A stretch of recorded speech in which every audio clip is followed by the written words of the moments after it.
that, that seem so distant or take us away from the connection and the intimacy and the closeness and the love of Hashem.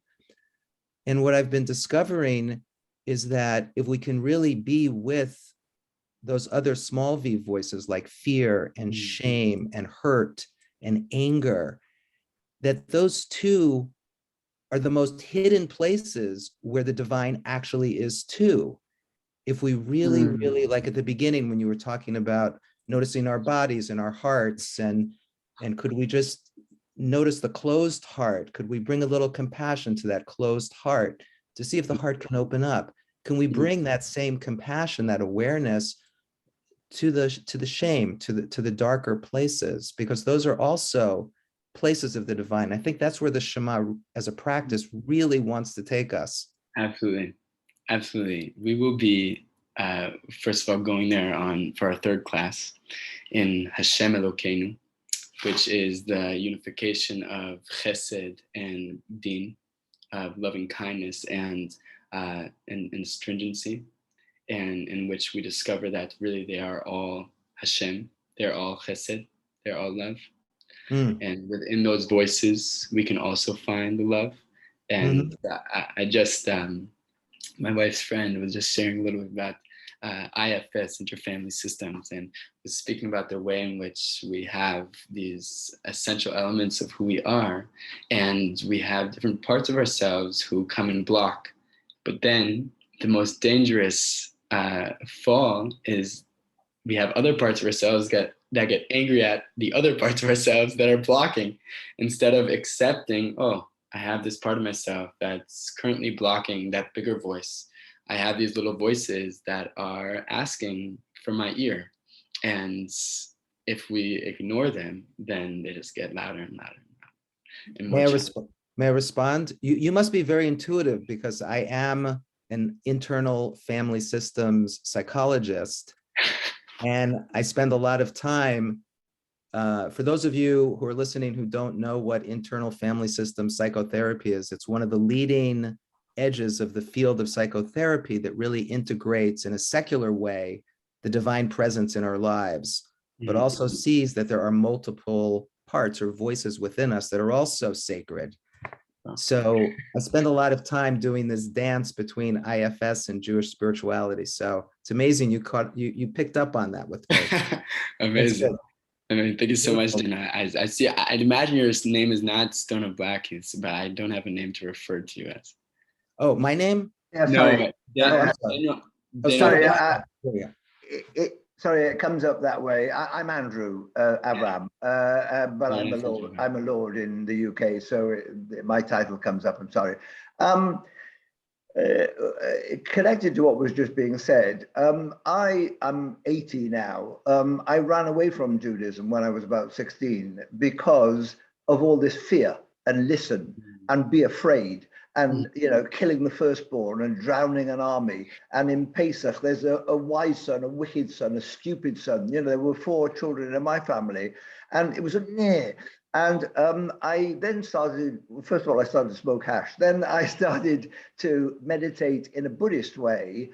And I understood Metta Bhavara and loving kindness and everything, and realized that I loved all beings at all time. And then when I came back to the Shema, because some rabbis in Israel helped me to see that oneness, and that first sentence is the fact that there's not just one God and it's our God. We're all one, and you can love all sentient beings, in fact, all beings for all time.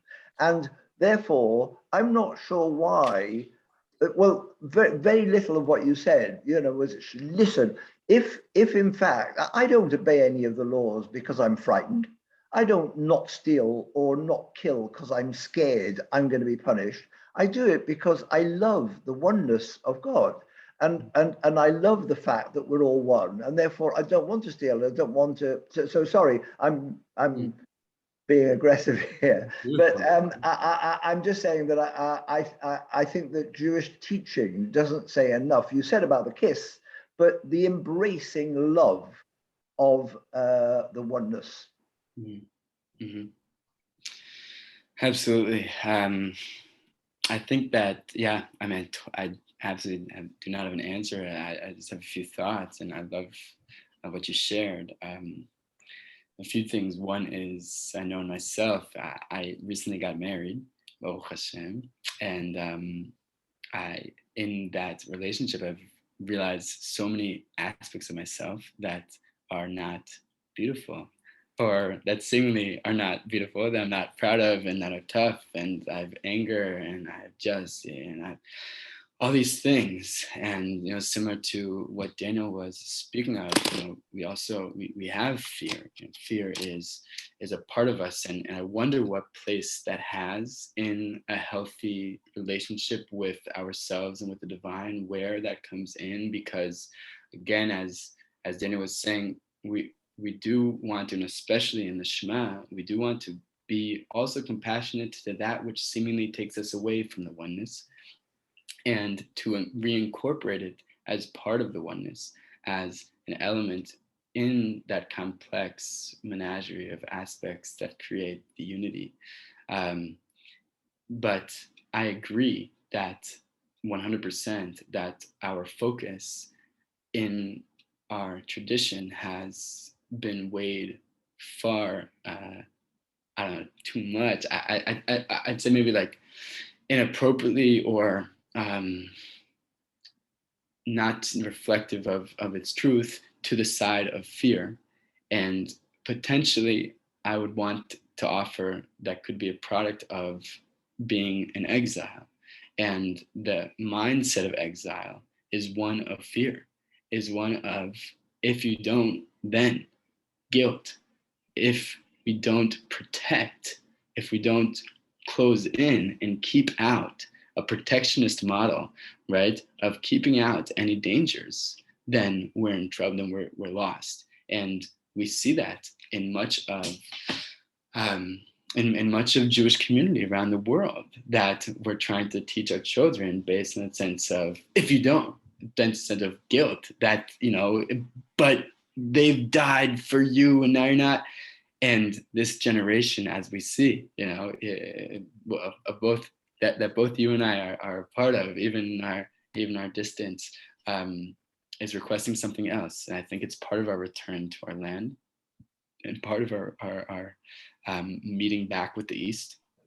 We have, as a Jewish people, been weighed to the West, and we are now being reunified with the East. And I think your experience in the East, in Eastern traditions, is very much sought after nowadays by our people, and we're seeking to rebalance. And I love that like kavanah, that intention. Alan.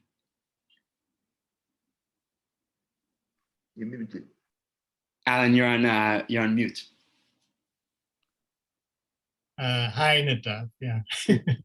Thank you very much for this offering. I'm looking forward to the rest. The one thing that really struck me as novel for me was this image of God kissing us on the lips. And I think whenever I'll say the Shema, when we first say the first word, Shema, our mouth is closed and then open, so it's ready, preparing ourselves for the kiss, for the breath of God to come to us. That's maybe why we say it the first thing in the morning and the last thing at night. Is that in that way, maybe, the tradition is that God holds our soul overnight. And maybe that's, Beautiful. thinking this through, but Yes. maybe that's where it is, I love that. Yeah. Alan, they say that our tradition teaches in Gemara that death, in Masechet Brachot, that that sleep is the 60th of death. And we know that the ideal death is the death of Aaron, of Aaron, the Kohen, who died with a kiss. And this being taken into the heavens through a kiss is seen as the ideal conclusion of our days in this world, as coming into that complete and ultimate union with God. And we definitely tap into a microcosm of that each and every night. And that's absolutely part of reading the Shema prior to bed, which I've never thought of before. And I love that connection. Thank you. Okay. First of all, hello to my parents. Or last of all, hello to my parents. Hi, Mom and Dad. I'm actually off to the yeshiva to teach. So thank you so much for sharing with me in this experience. I'm looking forward to seeing you next week.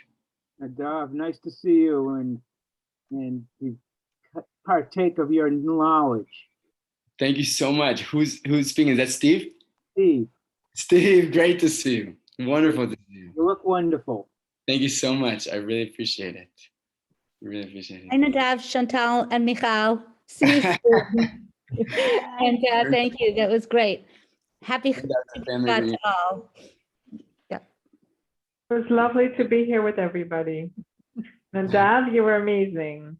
Thank you so And much. to have me here and your parents and your siblings, what a treat. It's really a blessing. Really a blessing to have all of your support. I really appreciate it. Wonderful. Have a great day. Michali, thank you so much for sending me the link. Thank you so much. Bye. We want to hear the song, Nadav. The next time we'll bring the song. Okay. Bye. Bye. Bye.